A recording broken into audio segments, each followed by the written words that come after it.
آج جو ہم اعلامیہ جاری کرنے جا رہے ہیں اور جن حالات میں ہم جاری کرنے جا رہے ہیں کہ جس میں اس ملک میں اپوزیشن کو ختم کرنے کی دیوار سے لگانا تو اب ایک چھوٹی بات ہے، اپوزیشن کو ختم کرنے کی جو کوشش کی جا رہی ہے اور تمام تر مشکلات کے باوجود جس طرح ہمارے وینیو کو کینسل کیا گیا، ہمارے لیے اسلام آباد میں کوئی بھی جگہ حاصل کرنا ناممکن بنا دیا گیا، اس کے باوجود ہم نے اپنی اس کل جماعتی کانفرنس کا تحریک تحفظ آئین کی جانب سے انعقاد بھی کیا، جو اہتمام کر سکتے تھے ان مشکل حالات میں وہ کیا بھی، اور اس تمام ارکریزی کے بعد ہم نے ایک مشترکہ اعلامیہ تیار کیا ہے جو آج ہم آپ کے سامنے رکھنے جا رہے ہیں۔ اور یہ مشترکہ اعلامیہ پاکستان کی اپوزیشن کے لیے، دیگر جماعتوں کے لیے اور تمام طبقات کے لیے اس وقت تک جب تک ہم اس اعلامیے کے اوپر عمل کو یقینی نہیں بنا لیتے، یہ ہمارے لیے ایک مشعل راہ ہوگا۔ تو اس اعلامیے میں ہم نے تمام طبقات فکر، پولیٹیکل پارٹیز کے اوپینین جو شامل کیے ہیں، اب میں آپ کے سامنے اس کو باضابطہ طور پر پڑھنے جا رہا ہوں۔ بسم اللہ الرحمن الرحیم۔ تحریک تحفظ آئین کے زیر اہتمام محمود خان اچکزئی صاحب کی دعوت پر آل پارٹیز کانفرنس کا انعقاد اسلام آباد میں اتحاد کے وائس چیئرمین میری رہائش گاہ پر منعقد ہوا۔ اتحاد میں شامل جماعتوں اور ان کے علاوہ ملک بھر سے شریک نمائندگان نے حکومتی ایما پر اسلام آباد انتظامیہ کی جانب سے مقامی ہوٹل میں کل جماعتی کانفرنس کی بکنگ کینسل کرنے کی بھرپور مذمت کی اور یہ قرار دیا کہ حکومت کا یہ عمل شہریوں کے آئینی اور قانونی حقوق پر ایک ضرب ہے۔ کل جماعتی کانفرنس میں ملک کی موجودہ آئینی، سیاسی اور معاشی صورتحال پر گہری تشویش کا اظہار کیا گیا۔ آج ملک میں بسنے والا کوئی طبقہ اور قومیت مطمئن نہ ہے۔ کسان تباہ حال، تنخواہ دار طبقہ ٹیکسوں کے بوجھ تلے اور کاروباری طبقہ ملک چھوڑ کر اپنا سرمایہ بیرون ملک منتقل کر رہا ہے۔ ملک میں غربت کی شرح میں خطرناک حد تک اضافہ ہو چکا ہے اور اس وقت تقریباً 45% پاکستانی سطح غربت سے نیچے زندگی گزارنے پر مجبور ہیں اور متوسط طبقے کی قوت خرید میں حیران کن طور پر 58% کمی واقع ہوئی ہے۔ بے روزگاری کی شرح 22% کی خطرناک حد تک پہنچ چکی ہے، جبکہ یہی شرح نوجوانوں میں 30% سے بھی زیادہ ہے۔ ایسے پاکستان کی تاریخ میں پہلے کبھی نہ ہوا تھا۔ کانفرنس کی تمام شریک جماعتوں نے فیصلہ کیا کہ ملک کو درپیش چیلنجز سے نکالنے کے لیے ایک جامع اور مشترکہ حکمت عملی اپنانے کی ضرورت ہے۔ طویل غور و خوض کے بعد درج ذیل نکات پر اتفاق کرتے ہوئے یہ اجلاس درج ذیل مشترکہ اعلامیے کا اعلان کرتا ہے۔ نمبر 1، یہ اتحاد اور اپوزیشن کانفرنس میں شریک جماعتیں ملک میں جاری فسطائیت اور سیاسی انتقام کی لہر کو ختم کرنے کا مطالبہ کرتا ہے۔ ہم عمران خان صاحب اور ان کی زوجہ بشرا بی بی کی ناحق قید کی مذمت کرتے ہیں اور ان کی جلد از جلد رہائی اور ان کے اسلام آباد ہائی کورٹ اور سپریم کورٹ میں زیر التوا مقدمات کی فوراً سماعت کے لیے مقرر کیے جانے کا مطالبہ کرتے ہیں۔ مزید یہ کہ اپوزیشن لیڈر قومی اسمبلی اور سینٹ اور اپوزیشن لیڈر پنجاب اسمبلی سمیت درجنوں تحریک انصاف کے کارکنان کو کینگرو کورٹس کے ذریعے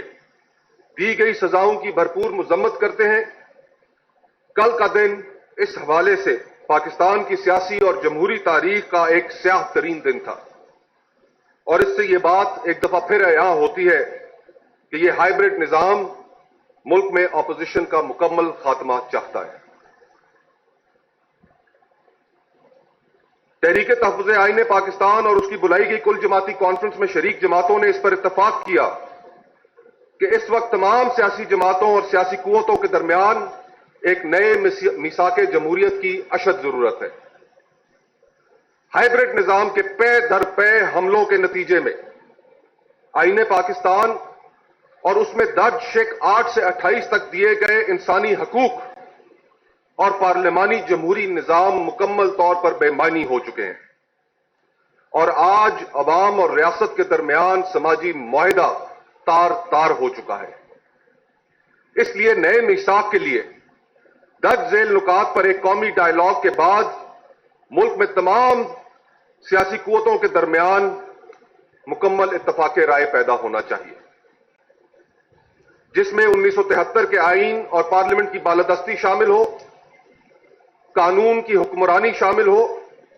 عدلیہ کی آزادی پر بات ہو، آزاد اور خود مختار الیکشن کمیشن کی تقرری اور منصفانہ انتخابات کا طریقہ کار وضع کیا جائے، صوبہ بلوچستان کی صورتحال پر گفتگو کی جائے اور حل نکالا جائے، صوبہ خیبر پختونخوا اور سابقہ قبائلی علاقہ جات کی صورتحال اور اس کا حل، اور امپورٹنٹلی ایک ٹروتھ اینڈ ریکنسیلیشن کمیشن کا بھی قیام کیا جائے۔ بین الصوبائی تعلقات اور پانی کی تقسیم آج ایک بہت بڑا ایشو ہے، اس پر قومی اتفاق رائے پیدا کیا جائے اور سیاسی جماعتوں کو آپس کے تعلقات اور ہر طرح کی غیر قانونی انتقامی کارروائیوں کا تدارک کرنے کے لیے ایک میکنزم، میڈیا کی آزادی کو انشور کرنے کے لیے صرف اپوزیشن میں رہ کر باتیں نہیں بلکہ عملی اقدامات، خواتین اور اقلیتوں کے حقوق اور بین الاقوامی تعلقات پر ایک سحر حاصل گفتگو نئے میثاق کے صورت میں سامنے آنی چاہیے۔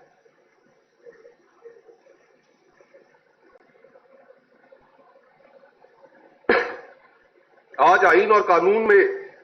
کی گئی وہ ہر ترمیم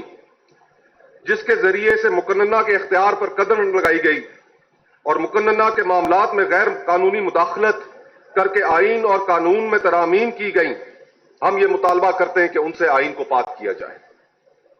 اور اداروں کے درمیان آئین کی طے کردہ طاقت کی تقسیم کی حدود پر سختی سے عمل کیا جائے۔ یہ اتحاد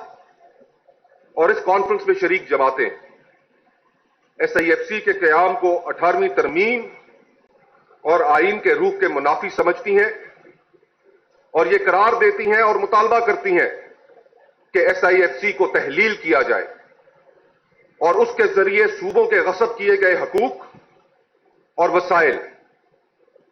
جیسے کہ کارپوریٹ فارمنگ کے نام پر حاصل کی گئی 48 لاکھ ایکڑ زمین کو گرین انیشیٹو کمپنی کو دینے کے منصوبے کو ختم کیا جائے اور کمپنی کو دی گئی زمینوں کی لیز فی الفور منسوخ کی جائے۔ ہم یہ مطالبہ کرتے ہیں کہ آج سول اداروں میں کرپشن،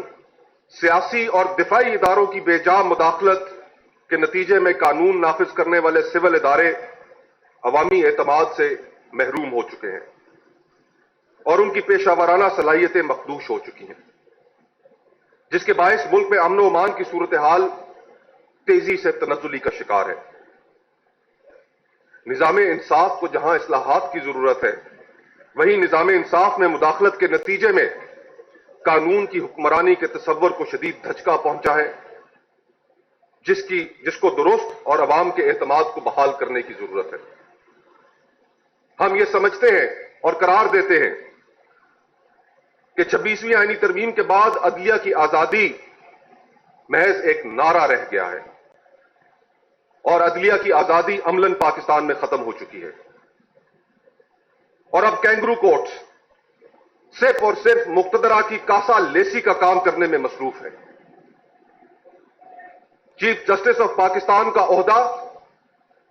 اب محض ایک نمائشی عہدہ ہے۔ عدلیہ کی تطہیر اور ادارے کی ساکھ کی بحالی کے لیے 26ویں آئینی ترمیم کا مکمل خاتمہ کیا جائے اور ادارے میں ہر طرح کی مداخلت کو روکنے کے لیے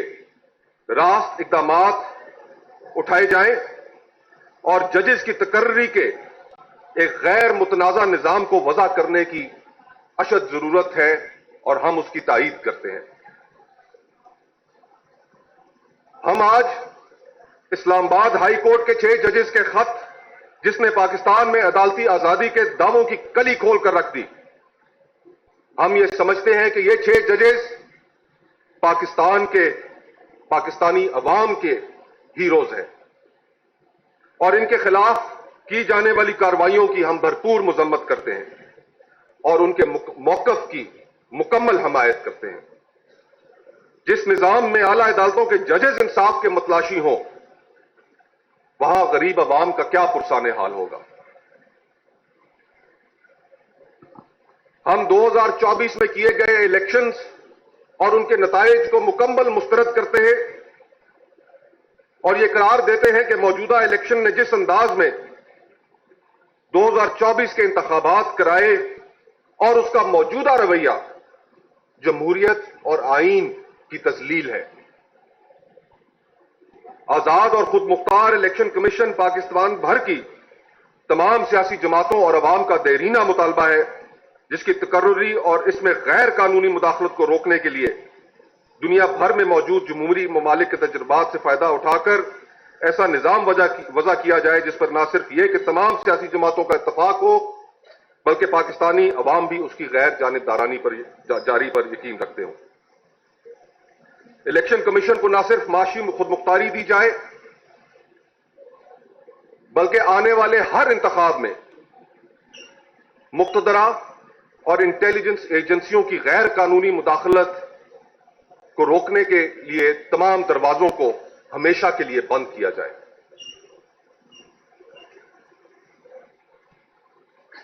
ہماری اس کانفرنس میں پاکستان کے فیڈریٹنگ یونٹس اور ان میں جو حالات ہیں اس وقت ان پر تفصیلی غور کیا گیا۔ ہم یہ سمجھتے ہیں کہ صوبہ بلوچستان کی موجودہ صورتحال پاکستان کے سینے پر لگا ہوا ایک ایسا زخم ہے جس پر فوراً مرہم رکھنے کی ضرورت ہے۔ صوبہ بلوچستان اور اس کے وسائل پر پہلا حق وہاں کے باسیوں کا ہے۔ معدنیات چاہے بلوچستان میں ہو، خیبر پختونخوا میں ہو یا گلگت بلتستان میں، ان پر پہلا حق وہیں کے باسیوں کا ہے اور ان کی رضامندی کے بغیر ان معدنیات کے حوالے سے کیے گئے کسی بھی معاہدے اور قانون سازی کو ہم مکمل طور پر مسترد کرتے ہیں۔ پاکستان میں اور خاص طور پر بلوچستان میں ہم یہ مطالبہ کرتے ہیں کہ غیر قانونی طور پر لاپتہ افراد کو فوری طور پر عدالتوں کے سامنے پیش کیا جائے۔ غیر قانونی پرائیویٹ ملیشیاز جن کو مقتدرہ کی پشت پناہی حاصل ہے انہیں فوری طور پر ختم کیا جائے اور ماروائے عدالت قتل کی پالیسی کو بھی فوری طور پر ختم کیا جائے اور آئین میں دیے گئے فیئر ٹرائل کے حق سے کسی بھی صورت انحراف نہ کیا جائے۔ ہم یہ بھی مطالبہ کرتے ہیں کہ تمام سیاسی قیدیوں بلوچستان میں بشمول ڈاکٹر مہرنگ بلوچ کو فوری طور پر رہا کیا جائے۔ امن و امان قائم رکھنے کے لیے صرف قانون نافذ کرنے والے سول اداروں کو ذمہ داری تفویض کی جائے اور ہم یہ بھی سمجھتے ہیں کہ پاکستان بھر میں تعلیمی اداروں میں تحصیل علم میں مصروف بلوچ طلبہ کو امن و امان کے نام پر ہراساں کرنے اور ان کے خلاف نفرت انگیز تعصب کو ختم کرنے کے حوالے سے فوری اقدامات کیے جائیں۔ امن و امان کا بہانہ بنا کر پاکستان بھر سے آنے والے غریب زائرین جو کہ بلوچستان کے راستے ایران اور عراق زیارات پر جاتے ہیں ان پر یکدم چہلم امام حسین علیہ السلام پر پابندی لگا دینا انسانی اور مذہبی آزادی کے منافی ہے، جس کی ہم بھرپور مذمت کرتے ہیں اور مطالبہ کرتے ہیں کہ یہ پابندی فوری اٹھائی جائے۔ مزید برآں ایران اور افغانستان کے ساتھ مشتمل سینکڑوں کلومیٹر پر محیط بارڈر جو صوبہ بلوچستان سے متصل ہے اس کی مینجمنٹ میں مقامی آبادی کی خواہشات اور ترجیحات کو ملحوظ خاطر رکھا جائے۔ اسی طرح کراس بارڈر پر تجارت کے فروغ کے لیے